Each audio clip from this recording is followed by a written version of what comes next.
자, 다음으로는요, 목적어가 있는 정도보어 문장 살펴보도록 하겠습니다. 목적어가 있는 경우. 자, 방금 앞서서는 청까지만 있어서 동사만 가지고 얘기를 했는데요.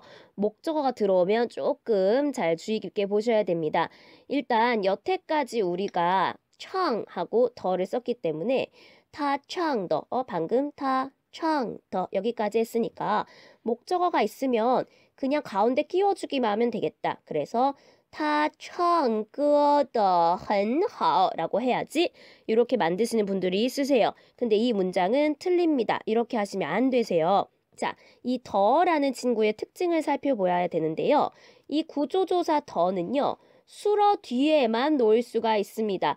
동사하고만 짝꿍이에요. 얘는 수주음이 많은 애입니다. 더는 되게 수주음을 많이 타는 애여서 이거라는 목적어는 명사죠. 명사하고는 짝꿍을 할 수가 없습니다. 누구랑만 짝꿍할 수 있냐? 저기 앞에 있는 동사하고만 짝꿍을 할 수 있어요. 그래서 구조조사 더는 수러 뒤에만 놓일 수 있고 명사인 목적어의 바로 뒤에는 연결될 수 없다. 그래서 동사 수러를 하나 추가해 주셔야 돼요. 즉, 타청꺼더 하면 안 돼요. 명사와 더는 연결되지 않기 때문에 동사를 하나 추가하겠습니다. 그렇게 만든 문장이 바로 위에 있는 문장입니다. 같이 볼까요? 他唱歌 하고 더를 바로 붙일 수가 없기 때문에 청이라는 동사를 한 번 더 반복해 주시는 거예요. 그러면 他唱歌 唱得很好 이렇게 되는 거고요. 동사가 하나, 동사가 두 개 나오는 구조를 띠게 됩니다. 그래서 끄하고 더가 바로 연결될 수 없기 때문에 동사를 하나 추가해 준다라는 거 기억해 주시고요. 문장이 너무 어려우시면요. 이렇게 끊는다고 생각하시면 돼요. 주술목 끊고 수러 정도보어. 다시 한번 주술목 끊고 수러 정도보어. 이렇게 기억하시면 되겠습니다. 읽어볼까요? 他唱歌唱得很好. 다시 한번 他唱歌唱得很好 해서 그가 부른다 노래 끊고 부르는 정도가 좋다. 해서 걔는 노래를 잘한다 라는 문장이 완성되는 거고요. 자, 한 가지 특이한 점. 동사가 두 번 반복되니까요. 말하기가 조금 어렵습니다. 그래서 이런 경우 앞에 있는 첫 번째 동사를 생략하실 수가 있어요. 뒤에 일부러 넣은 애는 다시 빼면 안 되겠죠. 그래서 앞에 있는 동사를 생략하고 말할 수 있다. 그래서 他歌唱得很好 이렇게 말씀하셔도 됩니다. 앞에 있는 동사를 빼고 他歌唱得很好 라고 하셔도 되겠습니다. 그래서 목적어가 있는 정도보어 문장 잘 보셔야 되겠죠? 다시 정리하면요. 이 더라는 친구는 수주음이 많아서 명사인 목적어 바로 뒤에 붙을 수 없고요. 동사와 짝꿍이 되어야 되는데요. 이 경우 사이에다가 동사를 하나 더 넣어주게 됩니다. 그래서 他唱歌 끊고 唱的 동사 한번 반복하시고 很好 이렇게 써주셔야 되겠습니다. 읽어볼까요? 他唱歌唱得很好 또는 첫 번째 있는 동사 생략할 수 있다고 했죠. 빼볼까요? 他歌唱得很好 이렇게 하셔도 괜찮겠습니다. 자, 그러면 이렇게 목적어가 들어간 경우에도 부정을 할 수가 있겠죠? 똑같습니다. 부정할 때 역시 정도보어 자리에다가 뿔을 넣으셔야 돼요. 이런 동사 앞. 이런 데다가 뿔을 넣으면 된다, 안 된다? 안 됩니다. 지금 동작에 우리가 포인트를 두는 게 아니고요.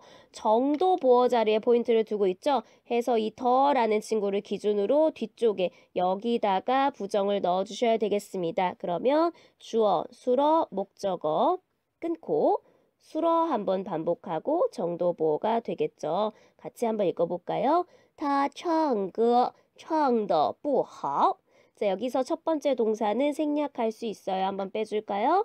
他歌唱得不好 이렇게 말씀하실 수가 있겠네요. 자, 그런데 주의하셔야 되는 부분이 있습니다. 바로 이합동사와 정도보어입니다.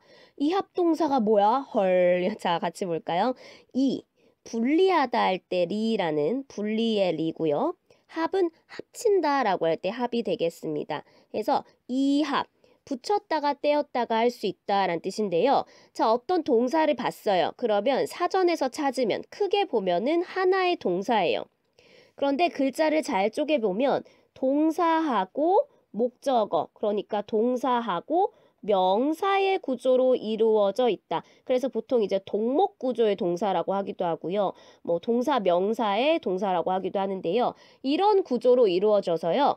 붙였다가, 분리했다가, 떼었다가 뭐 할 수 있는, 그죠? 분리했다가 떼었다가 할 수 있는 특수한 동사를 이합동사라고 한다고 합니다. 자, 예를 들어서 滑雪 스키 타다, 游泳 수영하다, 睡觉 잠자다 이런 것들이 이합동사라고 얘가 나와 있습니다.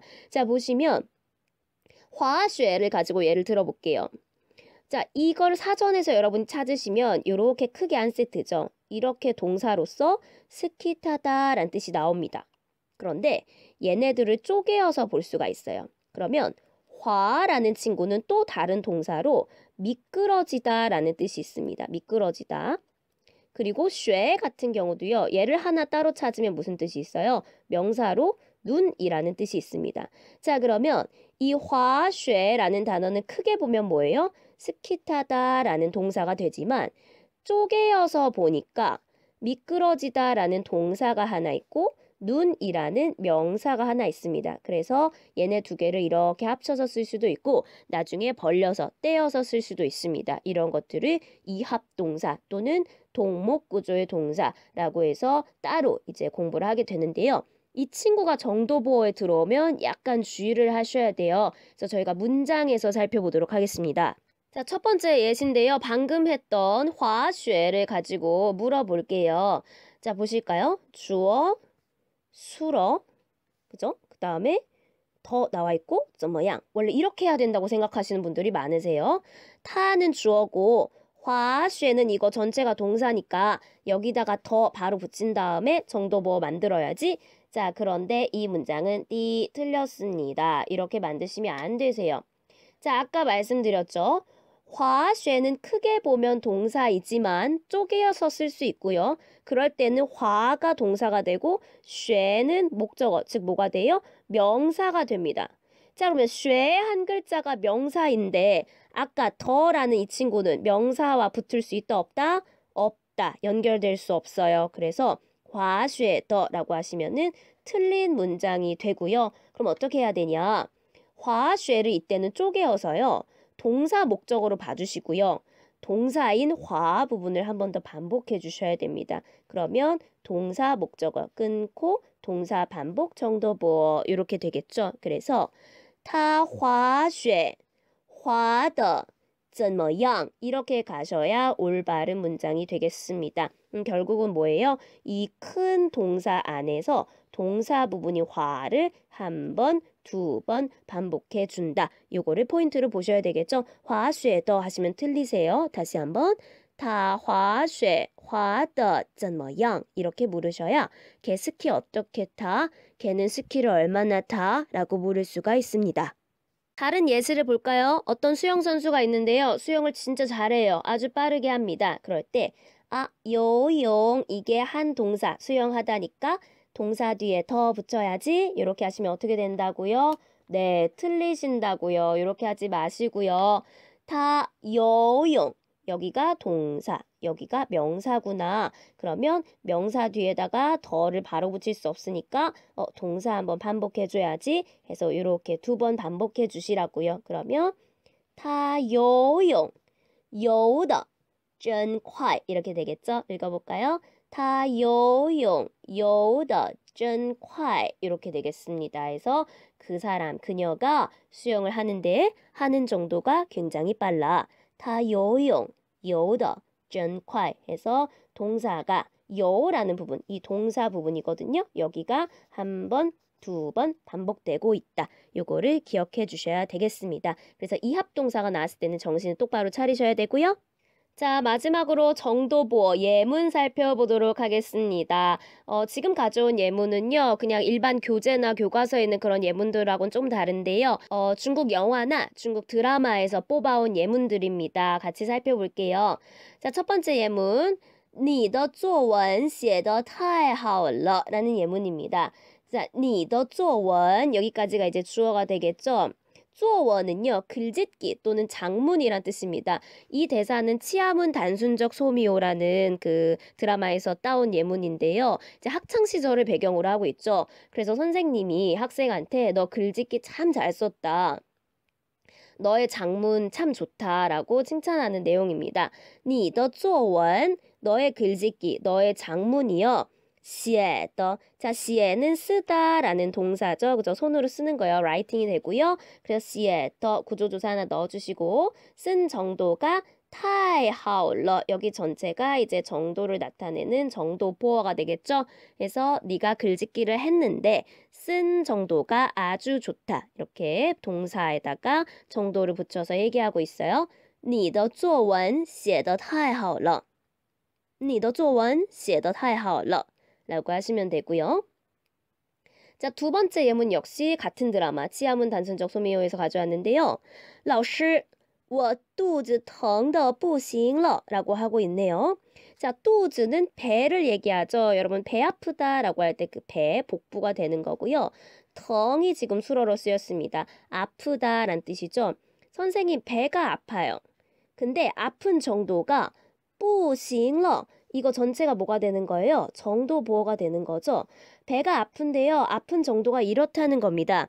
자, 不行은 좋지 않다, 괜찮지 않다란 뜻이 되어서요. 선생님 배가 너무 아파요. 또는 아파서 안 되겠어요. 그래서 아픈 정도가 不行, 좋지 않다라고 얘기하고 있는 거죠. 老师,我肚子疼得不行了.我肚子疼得不行了. 여러분도 어디 아플 때 이런 표현 쓰시면 좋을 것 같고요. 자, 다음으로 나온 예문도 역시 중국 영화에서 가져왔습니다. 시절 인연이라는 영화에 들어간 예문입니다. 첫 번째, 这两年你过得怎么样?这两年 하면 이 2년 동안입니다. 2년 하면 2년 동안이 되고요. 这는 이란 뜻이죠. 이 2년 동안 过得怎么样? 자, 여러분 过는 여러 가지 뜻을 갖는데요. 시간과 함께 쓰면 시간을 지내다 또는 그 시간을 보내다 라고 해석을 하셔야 되겠죠. 그래서 이 2년 동안 어떻게 지냈습니까? 어떻게 보냈습니까? 라고 해서 보낸 정도를 물어보고 있어요. 这两年过得怎么样?这两年你过得怎么样? 해서 이번 2년 동안 어떻게 지냈어요? 어떻게 보냈어요? 라고 묻는 질문이고요. 过得怎么样은 굉장히 많이 쓰는 표현입니다. 뭐 네 주말에 周末过得怎么样? 어떻게 보냈니? 아니면 뭐 춘제 过得怎么样? 설날을 어떻게 보냈니? 이런 식으로 어떤 시간을 보낸 정도를 물을 때 过得怎么样? 역시 정도 보어 사용하고 있고요. 역시 같은 영화에 있는 예문 没想到你菜做得这么好 라는 예문이 있네요. 자, 没想到는 일단 정도 보어랑 크게 상관이 없지만 해석해보면 뭐뭐인지 몰랐다 라는 뜻이 됩니다. 내가 미처 생각하지 못했어요. 거기까지 생각이 미치지 못했어요. 라고 할 때 이제 没想到 뜻밖의 상황에 쓸 수 있는 표현이고요. 자, 뒤에가 정도 보어 구문이죠. 你菜做得这么好 라고 했습니다.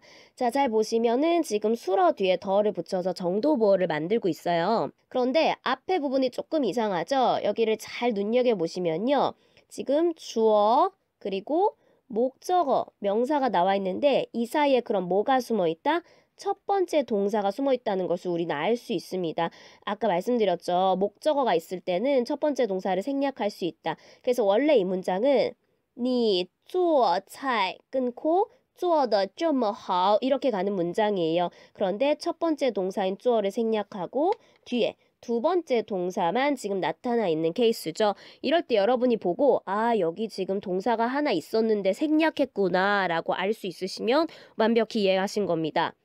你菜做得这么好 그래서 네가 요리를 음식을 하는데 그 정도가 这么好 이렇게 좋다 라고 해서 해석은요. 네가 요리를 이렇게 잘할 줄 몰랐어 라는 표현이 됩니다.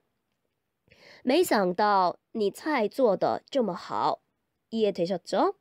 자, 마지막 두 개 예문만 보고 끝내겠습니다. 지금 나온 其实单单跳得更好. 이거는 5일의 마중이라는 영화에 나온 대사입니다. 其实에서 한번 끊어지죠. 其实은 무슨 뜻이세요? 사실은 이란 뜻입니다. 사실은 어떤 사실에 대해서 꺼낼 때 쓸 수 있는 좋은 도입부고요. 딴딴이란 애가 주어가 됩니다. 그래서 딴딴이요.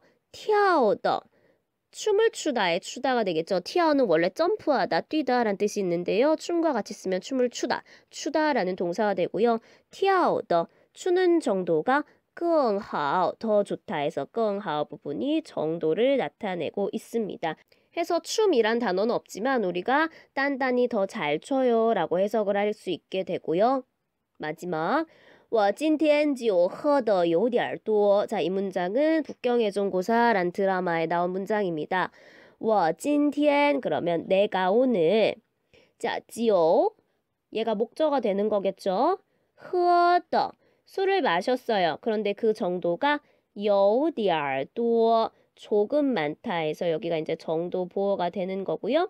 자, 또 알 수 있겠네요. 지금 보시면 주어하고 바로 목적어가 나왔기 때문에 이 사이에 뭐가 들어가 있다? 첫 번째 동사인 허가 숨어 있다라는 것을 역시 알 수가 있습니다. 我今天喝酒 끊고 喝的有点多 이렇게 가야 되는 문장인 거죠. 그런데 첫 번째 동사를 생략해 주었고요. 뒤에 나온 두 번째 동사만 나타나고 있습니다. 그래서 我今天酒喝的有点多. 내가 오늘 술을 조금 많이 마셨어 라고 해석이 됩니다. 여러분도 과음했을 때 이런 문장 쓰시면 되겠죠? 我今天酒喝的有点多. 다시 한번 我今天酒喝的有点多 라고 하시면 되겠습니다. 그래서 정도보 여기까지 보고요. 여러분이 문법을 어렵게 생각하시는데 사실 어렵지 않으니까요. 저와 함께 꾸준히 조금씩 배워보도록 하겠습니다. 구독, 좋아요 잊지 마시고요. 다음 시간에 만나요. 再见.